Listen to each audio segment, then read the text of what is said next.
Welcome and welcome back to the Marketing Made Inclusive podcast. I am your host, Joyann Boyce, and today we are joined by what I just realized is our first non-marketer, Laura.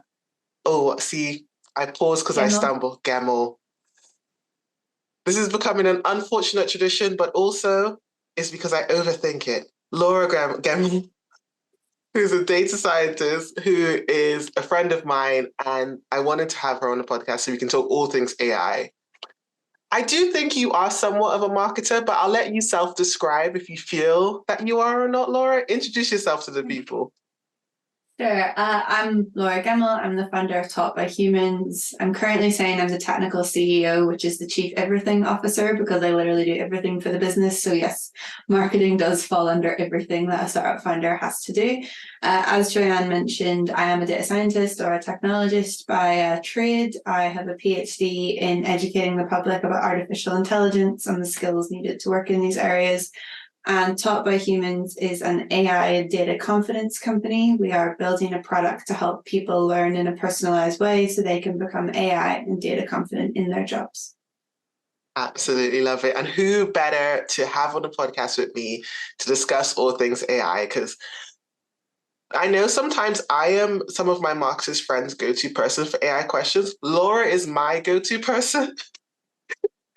So my first question, Laura, is the generative AI boom, right?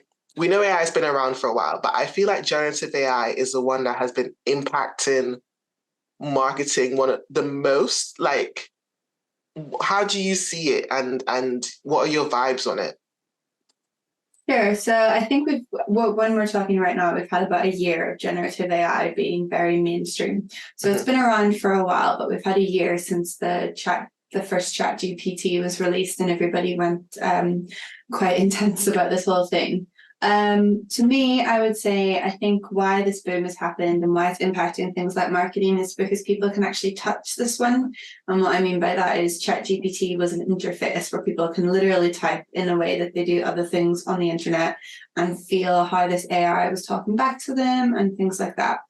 Before, we kind of had things like neural networks and which did great things in areas like predicting whether an image had a cancer tumor in it and things like that. But again, people didn't really get to touch them. They just got told this was the results of an algorithm, and it seemed a little bit detached. So generative AI, people can touch, they can do fun things with, they can make images, they can make it tell them jokes, they can get it to write for them. So to me, it just feels a little bit more real, a little bit more everyday than previous iterations of AI before. I think that's interesting because the touch element, for me, I always say to people, well, as marketers, we've used Google, we've used Google Analytics, but I realized a lot of people didn't know AI was involved in that. So what do you think? And it's funny because I sometimes think marketers ruin everything, but do you feel that because it's marketed as an AI, like it literally has AI, Chat GPT, it does have AI in the name? Yeah. It does. I just realized that. Sorry, I know. Because we know Google and we know SEO and we know all those things has AI integrated in it. What's the difference from using Google now to using ChatGPT? Like, why are people now clocking the AI? I think it's the personality part. And yes, I don't think AIs have personalities, but you feel like you're talking to something a little bit more human than when you're typing into a search bar. So people want to be friends with it. It's like when people talk to Alexa, a lot of people say please and thank you, even though there's absolutely no need to. It's because they feel like they're talking to a personified something. And I think that's the chat GPT thing. Like when you chat to service bots in the corner of a screen and you end up, well, I always end up writing human in capital letters because they annoy me so much. Yeah, it's how I get to talk to a person. I just keep writing it in capital letters until it listens to me. Whereas with chat GPT, it does it corrects itself, it apologizes, it does all these things that make it feel a little bit more human, which make people either trust it more or be more wary of it, depending on like how you feel about it. But yeah, when you type into a Google search bar or when you use a bit of software, it's very removed, right? You don't see what's going on. It doesn't talk back to you. It isn't nice to you. It's like, here's your results. You've done this wrong. And I think it's just that bit of it that makes ChatGPT and all the other assistants feel a little bit different. Because with Google, you just get delivered the results, and we as marketers are always trying to rank, but there's no way for us to gamify or get into ChatGPT to get our content to rank. So high level, and Laura knows sometimes I'm asking questions more high level than we normally would have conversations. But so to create ChatGPT, to my understanding, they scraped the internet. And that means that they went and they got data from everybody's websites and chucked it into a machine. And then the machine learned from that and now answers all our questions based on the internet. Is that a way you could say it worked? How? Yeah, I think there's a few interesting steps in the middle that I can talk about, like quite high level, that I find really interesting. So whether the entire internet was scraped or not is a contentious point, right? Because it's said all the time, OpenAI constantly say that they did not scrape the whole internet, but I don't know, the answers are very Reddit leaning, aren't they? So like the website Reddit, the answers very much answer like that. Or if you're trying to be friends with it, it really talks to you like the way bloggers write. So I don't know. But one of the interesting things is they built this algorithm, and the algorithms are called GPT. So Chat GPT is actually the chat bot interface that they've built for it to be friendly. And how they got it to behave like this is they built another algorithm. So there was a point when humans were telling it what to do, and that's called reinforcement learning. So you're saying, right, that's wrong, that's right, that's wrong, that's right, and that's nearly right. And they realized they were doing it in such a way that they could build another algorithm that was almost like the checking algorithm. So they built another algorithm that then could train the GPT algorithm to be better, which I think is really interesting and probably why it got so supercharged so fast. But yeah, to me that was very interesting. So that's a reinforcement learning using multi-bots, I think is the term these days, if you want a technical term. But yeah, so they've built all these different systems that can actually make their algorithms better almost automatically after they've built the algorithms. So a few extra steps in the middle, not just I scraped the internet and made it into a good algorithm. But yeah, very interesting. It's the bot training it, because it's a funny thing, like, and I say this jokingly, but I sometimes blame marketers for the reason that the algorithms are biased in any particular way or have a particular tone of voice. Because I'm like, it learned off of our content. It's all the times we were trying to write blogs in a friendly tone of voice and use extra words that were not necessary. I don't know if that's our fault, actually. We use less words. It's probably researchers. I'm going to blame the research content. Also, I think they set settings. So the Chat GPT version of the algorithms is actually quite long-winded. You can tell it to not be so long-winded. There's ways you can set that. Yeah, I hate how long it talks. I hate how many words it uses. It's so annoying. But yeah, I think that was just for a version of it. And I think the newer version is slightly shorter because they've realized that people don't want to read reams and paragraphs, and everything doesn't need to be a bullet pointed list like it seems to love to give out. It's whole life story. At the time of recording this is the 27th of November. The speed of which AI is moving is very quick. I just wanted to put that in there. But you mentioned that you got it to not be as wordy. How have you been using it? Because I know you used it for one particular experiment I've seen on LinkedIn where you get it to write LinkedIn posts as you. What uses and what tips do you have? So if you're using Chat GPT, so the interface where you can talk, my tips would be you can click on your icon in the bottom left and you can set some of the system prompts, it's called. So those are the things it believes. So mine is, I live in the UK, speak in British English, because if you use it a lot, you know it always adds Zs and spells things American. And if you're using it to make copy and stuff, it's really annoying to have to go and copy and paste it and edit all the Zs and put everything into British English. I've also told it to assume I know nothing, so to always explain things. And I've told it to write as short answers as it can to get its point across. You can play around with these. You can have it so that you set it as a marketing assistant, so it always talks in marketing speak. You can have it so that it talks like a CEO or a scientist. But I think that's really interesting to play around, and you can keep those settings set all the time, and then you don't need to include them. whenever you're talking to it, which is called prompting. So whenever you talk to ChatGPT, we call that prompting. So like, for example, I consider myself a prompt engineer. I am joking, so this better be said as a joke if you just so we're Prompt clear. engineers are things. But They anyway. are a thing. So I've been playing around quite a lot with how to get it to do what I want. So as Joyann mentioned, I have a LinkedIn post that it does every Monday, but I also wrote a blog series which basically started with me saying that I thought ChatGPT was stupid and why would I use it instead of Google. I think I'm now on like episode or blog 12, and I've gone through the motions of actually starting to enjoy it. A lot of people open it up and they type something in that you would type into Google, right? Mm-hmm. I want a list of this, top this. So my one was like, what's the best show on Netflix? That's actually a waste of time for me to ask ChatGPT, right? It's not useful. It is the same results I would get on Netflix or on Google, sorry. But you can personalize it. You can tell it things about you. You can tell it what else you've watched, things like that. But what I find really useful is if I want it to do something. So one of the things I got it to do recently was to do, I've totally forgot, to write a transcript, from the transcript make subtitles so that I could put them on a YouTube video. So the first thing I did was ask it, how do I use you to do this? So how do I use you to make subtitles for a YouTube video? And then it gives you a step-by-step guide. This is what I need to do that. You need to tell me these things. And that's really helpful because then you can actually send it back. So I always ask it how to do it. And then when I write the prompt, I write it like, I want this, and then a clarification sentence, and then a few things maybe that I want it to do. So maybe I don't want you to, usually I give it an I don't want you to do this. So what you think it's going to do that's going to annoy you. So if I'm feeding in, for example, writing samples, I can say, I don't want you to respond until I say I am finished, and things like that. And then give it some tips. So one could be explain all jargon, assume I'm a software engineer and I know all of this, assume I'm a marketer and I know common marketing terms.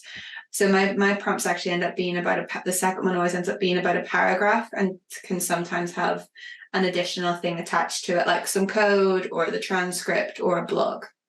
But that's taken me quite a while to refine to get it to do what I want. And I also have to proofread everything I send in to check that I haven't done it in a Northern Irish way.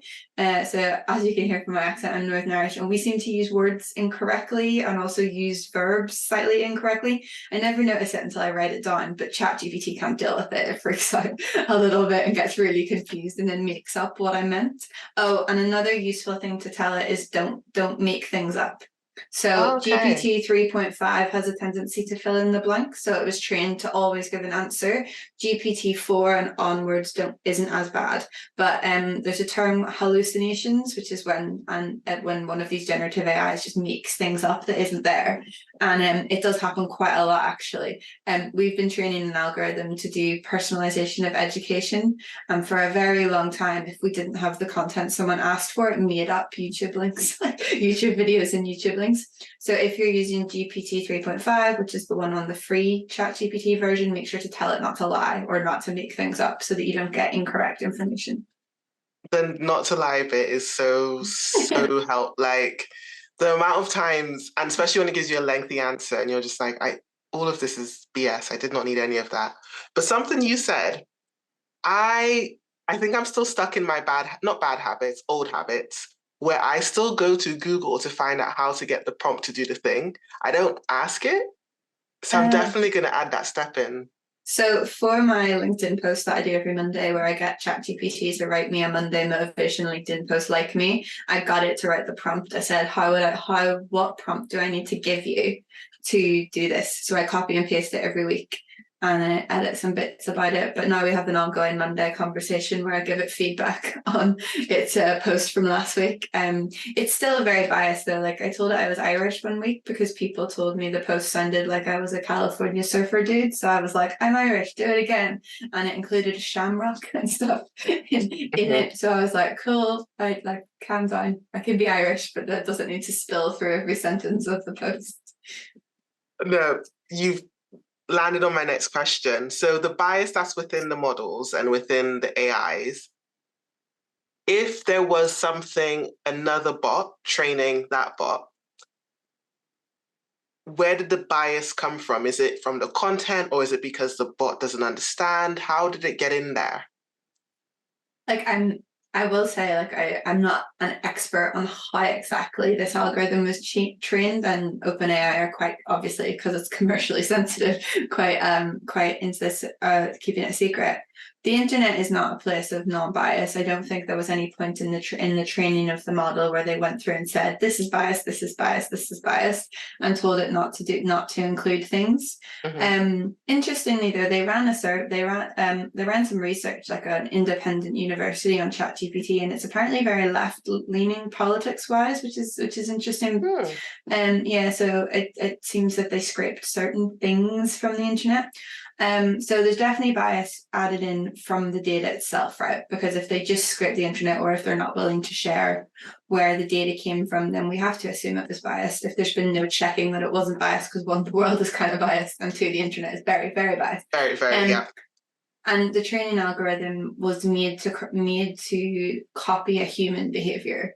So again, there most definitely could have been bias put into that. The aim was just to make the algorithm more accurate, as far as I'm aware, which again doesn't account for any bias.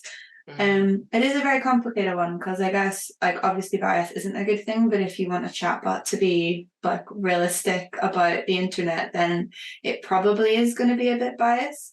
I'm not one of those people that plays with ChatGPT and asks it bad questions, though, so I don't know how biased it is. I guess some things that it does pick up on is it assumed I was a man because of my posts on technology, and yes, the Irish one I've already hit on. And yeah, if you ask it to write different text for different marketing social media platforms, it does kind of assume the general user and do it like that. So like for Instagram, it assumes a female, so it's interesting that it does that. But yeah, I haven't played around with it. I know loads of people, including Joyann, have tried to make it be biased, but I'm not one of those people that has done that. Oh, I have seen things that GPT 4 and 3.5 have said. I think a good one for marketers to test the bias in it is ask it to make a marketing persona based on high-level demographics.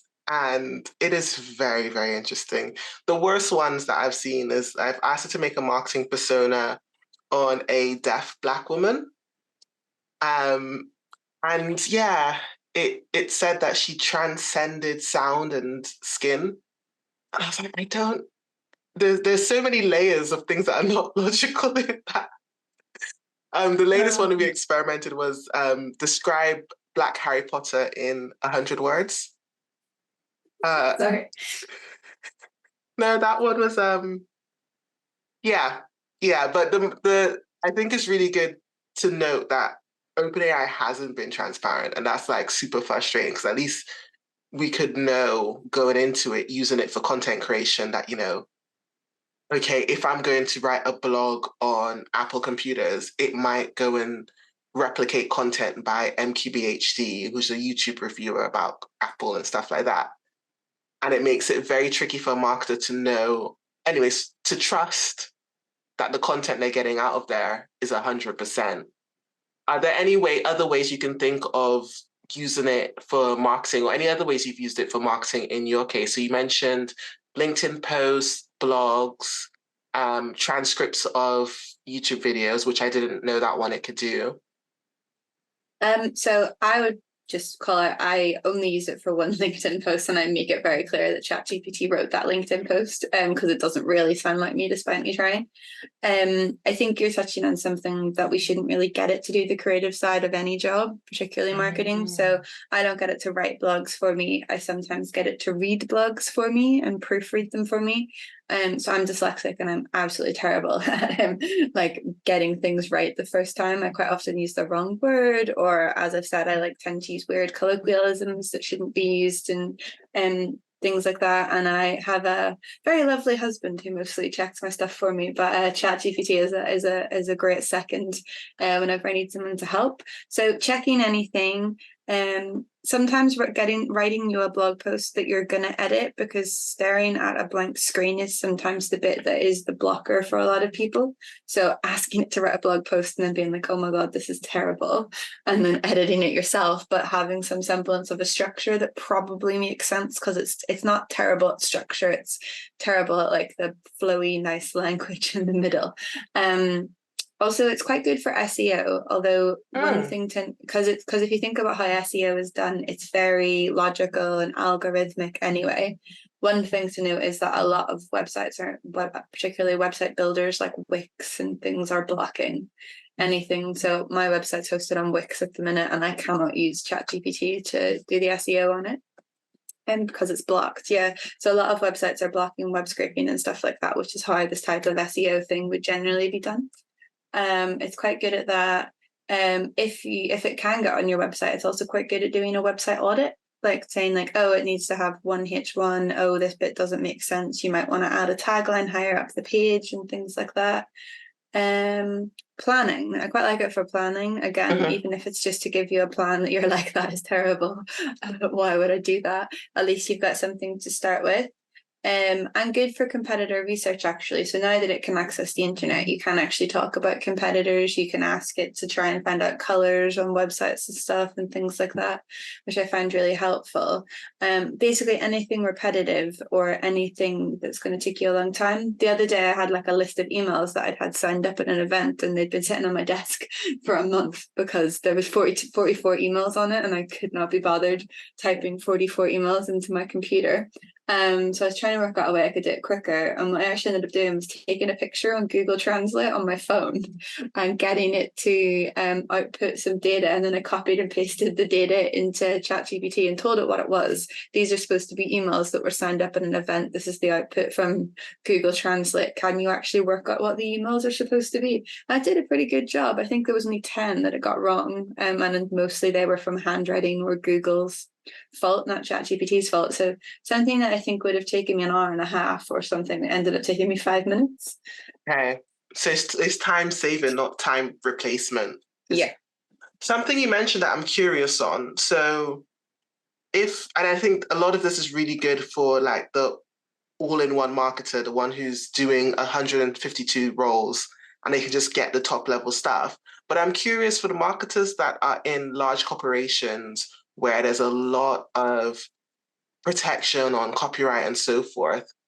How do you see that relationship working? I know it hasn't been defined yet, but if someone was to put a piece of content that they've written into ChatGPT, is it still theirs? What are your thoughts? I know, because I know it isn't law yet. Ooh. Yeah, I think so. I think like it's going to go on the internet anyway, right? So when they put it on the internet, it's still theirs, right? Isn't it? I think I'm very into. I think copyright is very important. I did have a chat with a barrister about this really randomly a few weeks ago. He's really interested in all of this, and he said that it'll always be very difficult for anyone to take any copyright cases against these algorithms, because copyright law in the UK at the minute is very, very strict, that it must be a clearly defined copied path, and it'll be really difficult to ever, unless there's like word for word copying, you can't really copy tone and style, because that's actually not something you can like write down and protect. So he saw it as like, unless it was literally taking paragraphs out of a book or something, it wasn't ever going to be seen as like copyright. And if it's on the internet anyway, then anyone else can do that as well. So I think people still own the copyright. I think if you would put it on the internet anyway, it's probably fine to put it into ChatGPT. Just my personal opinion. I think some of the court cases going on at the minute are very interesting. So this is slightly going off marketing, but the fact that in the music world, they've deep faked Drake and The Weeknd, and that's been submitted to the Grammys and stuff like that. So how all of those things play out, because Drake and The Weeknd didn't say they could be deep faked. So deep faked is whenever you like copy someone's image and voice. So this TikToker, which I'm going to show that I'm not that into social media, this TikToker whose name I can't remember anymore, has a deep fake account where he deep fakes music videos, and this one went up and then got taken down like immediately, because I assumed the label were like threatening all kinds of things. But then the TikToker submitted it to the Grammys to see if it would get through. And I'm not sure what the outcome of that is, but I think things like that are very important at the minute, because that's going to set the tone, right? Do we, because with the number of views it got on YouTube and stuff, it's probably one of the biggest songs of the year.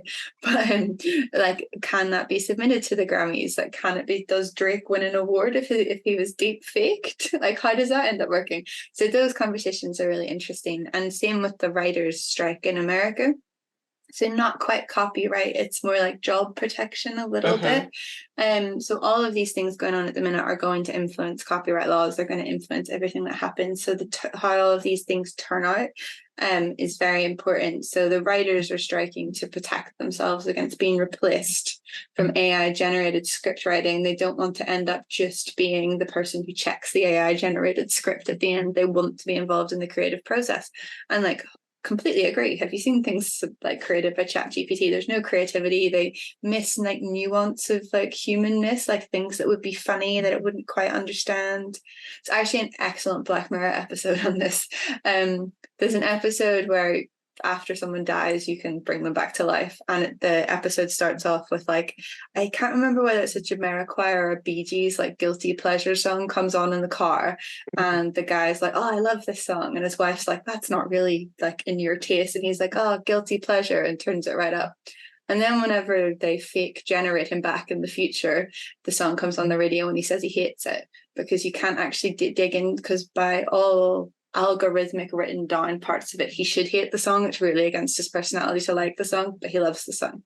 So I think that's what's going to happen, is if we keep using AI to do all the creative stuff, and in marketing as well, because sometimes marketing really touches your soul, or it's really moving, or it's really funny.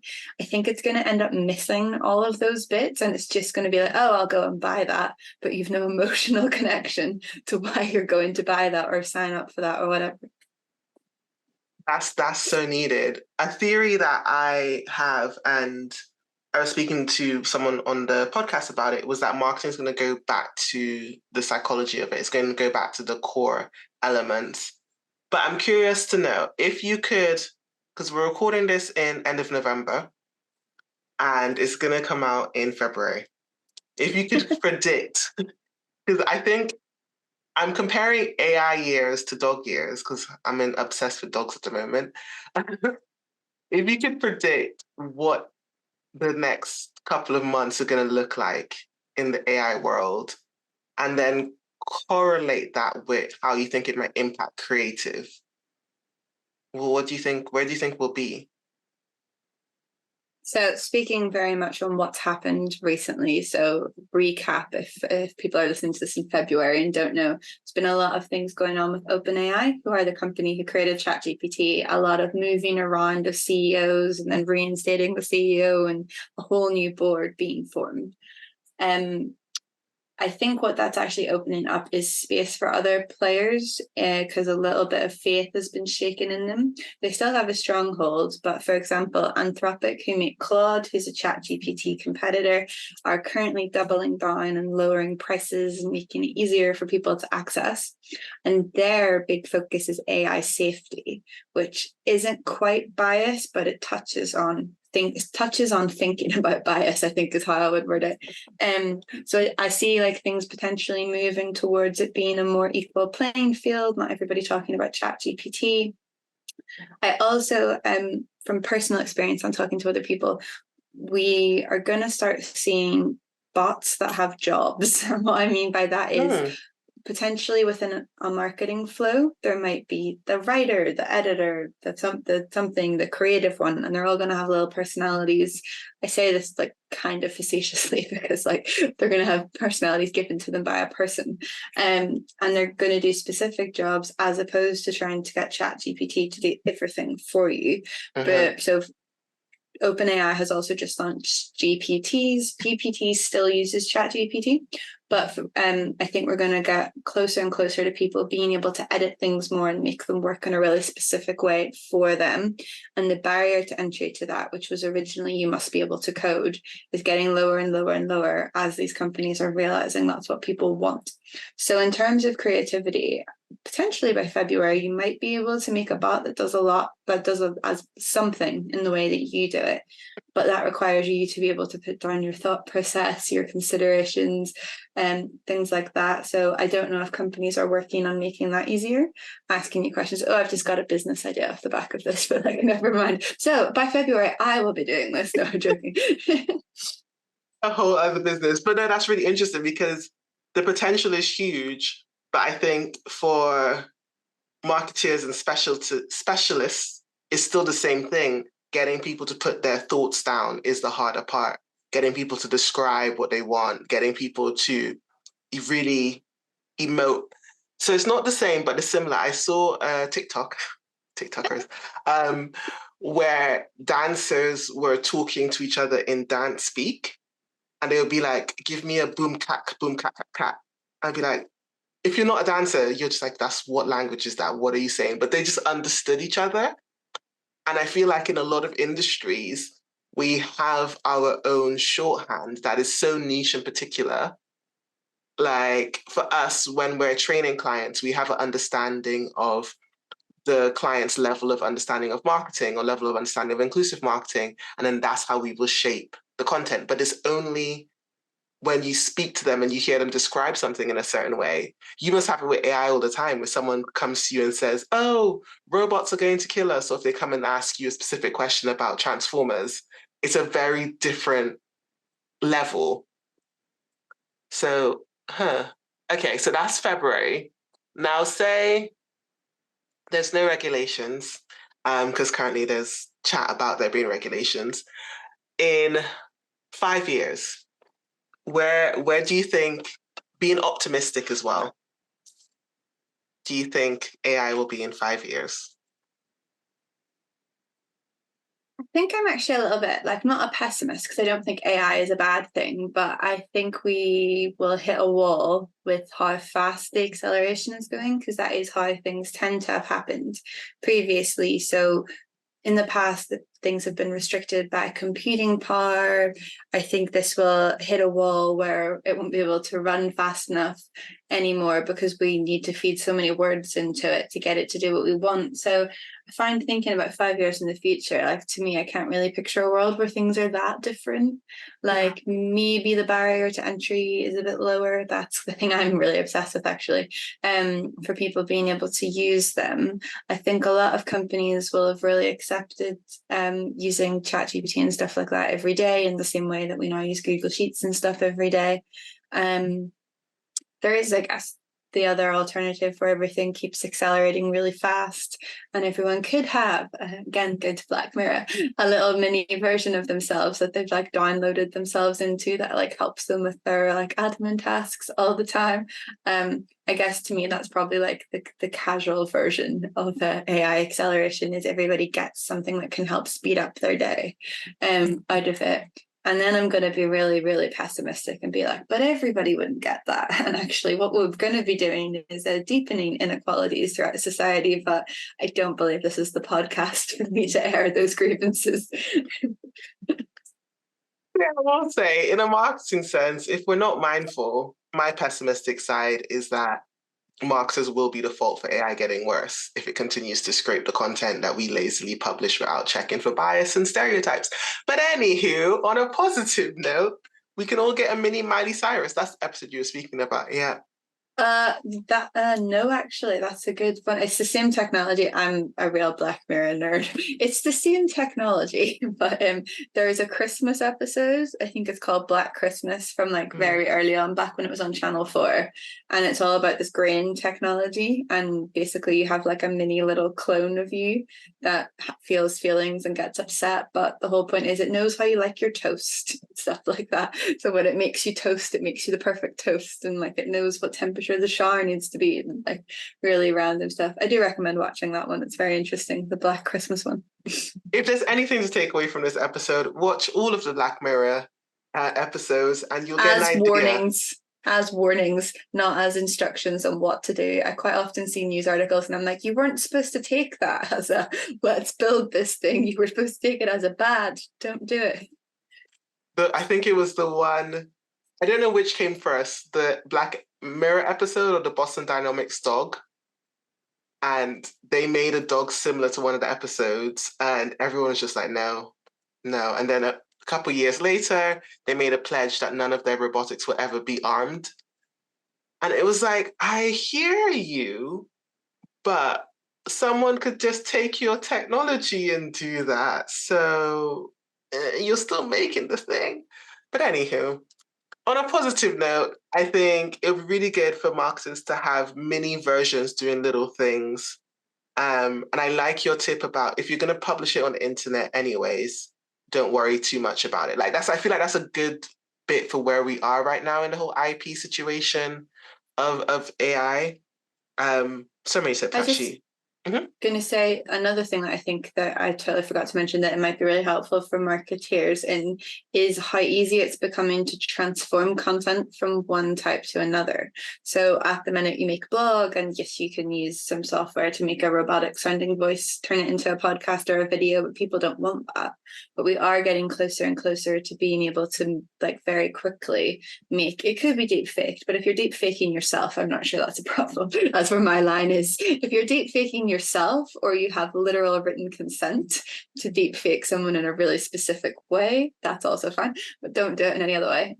Like if I could deep fake videos of myself to make more educational content for our platform, currently I'd be really into that. It'd be really creepy, but I'd be really into it. And I think that helps marketing as well, because then it means you can focus on the thing that you're really good at. So maybe you're a really good writer, but you're not amazing at video production. And yes, you should still always hire people who are, but sometimes when you're a one-person band or you're the only marketing person for a company, you need a little bit of a helping hand. So that's kind of the opposite of my concerns of earlier. It's more of a leveling of the playing field in that respect, because it's giving tools to people who might not be able to do everything themselves, which I think is really helpful for marketing, particularly because content is currently like so important for companies and such a big asset to marketers, and it takes up so much time to make. Content is becoming such a monopoly, and the amount needed as well has changed. Marketing 5, 10 years ago is very different to marketing today. And the amount of content you have to produce and the types and the formats and so forth. This podcast is even an example of that. It's a different shape of content I didn't think I was going to be doing when I started the company in 2017.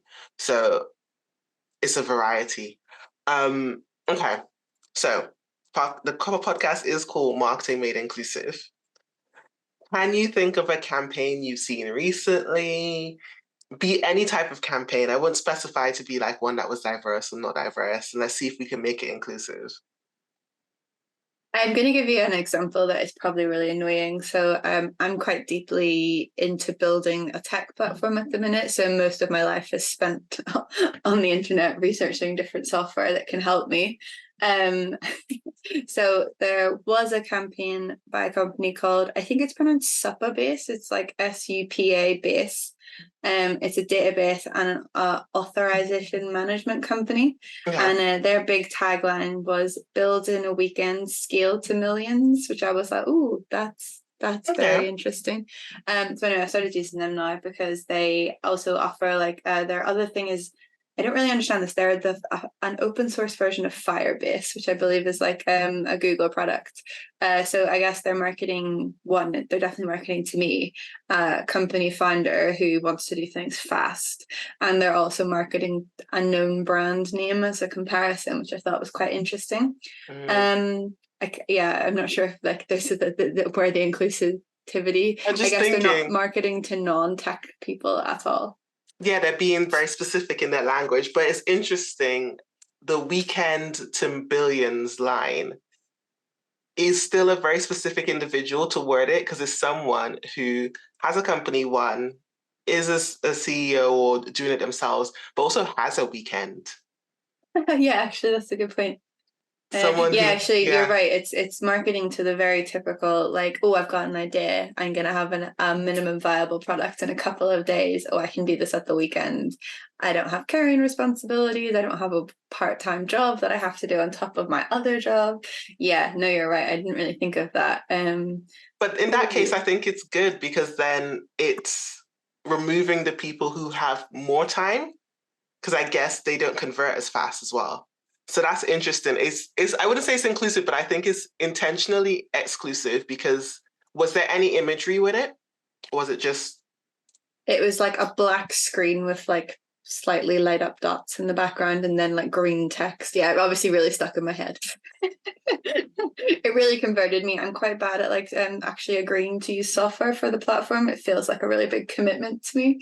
So this is one of the only ones that I've been converted to. So No, I like that because the only thing I thought that I can go off with is if they had any kind of representation of the typical coder or the typical founder.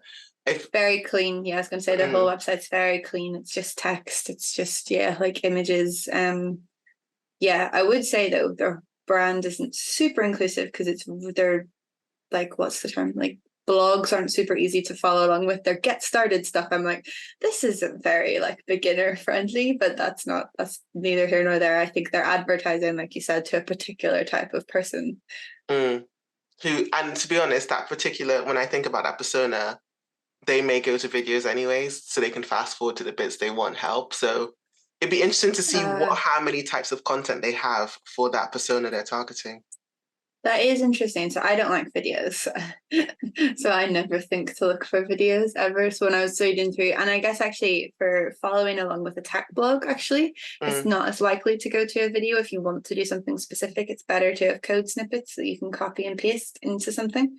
But just like things like some things didn't quite work. And if you didn't know how to debug it, you would probably be really demoralized and give up. Whereas I'm the opposite. And I'm like, no, what's wrong with this? No, I like that. I like the cleanness of it. And I think the campaign in of itself, the way it sounds like they were intentional with that because they could have done a stock image. They could have done a typical, male dude at a keyboard coding away on the weekend. But they had the same persona, but just made it universal. It's someone who has a weekend to build and launch something. That is, we want those people who are fast turners. I like that. That inclusive and exclusive. A good Good. For those who don't know, Laura and I were speaking before, trying to figure out what campaigns have influenced recently. And yeah, I'm curious to know what ads you get served. I'm curious to see your algorithm. Yeah, I gotta say, so most of when I think of advertising, I'm currently watching Bake Off. So they get adverts in between Bake Off and they're really annoying and they actively make me not want to shop because in one episode of Bake Off you get shown the same three adverts 3-4 times. And it really annoys me. So like my current ones are Marks and Spencer's Christmas advert, Domino's, and then like something to do with a car, which like I'm not really into cars. So like I don't really know. And they're just so annoying. You don't like the Marks and Spencer ads? Oh, I liked it before I got made to watch it 4 times in an hour. But they're so beautiful. They're like our favorite. We do a recap of all the Christmas ads at the end of the year. Oh, you should add this one in. I'll find it for a pub in Enniskillen in Ireland. It's really cute. It's a little old man who's like goes and puts flowers on what you assume is his wife's grave, and he's walking down the street in Enniskillen and no one's talking to him even though he's trying to chat. And then he goes into the pub and gets his pint of Guinness, obviously because he's in Ireland, and a little puppy runs over to him and like he plays with the puppy, and then the people that own the puppy like ask if like they can sit down, so then they end up chatting and having a nice time. And I think the tagline they put on it was where there's no strangers, only friends you haven't met yet at the end, which I think is really nice for people that are lonely at Christmas. Yeah, I really liked it.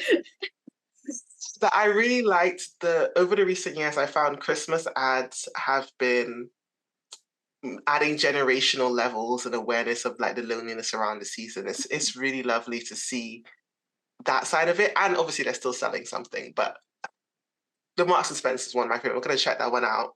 But before we go, Laura, please let the people know where they can find you on the internet. Well, I'm quite active on LinkedIn, both on my personal account and Taught by Humans account. I will say I'm quite active, so like only follow me if you want to be messaged many times. I'm joking. And also Taught by Humans exists at taughtbyhumans.com. Oh, and we have a YouTube channel with some data and AI content on it, also under Taught by Humans if you're interested in checking that out. We'll add all those links in the show notes. Thank you so much for joining me for the Marketing Made Inclusive podcast. I have a huge favor to ask you as a listener or a watcher. please subscribe and recommend it to one of your marketing friends. That's the only way. I have a mission to make inclusive marketing the industry standard by 2030, and I need your help to do that. So subscribe, leave a review, and share it with your network. See you next week where we'll continue to discuss everything marketing made inclusive.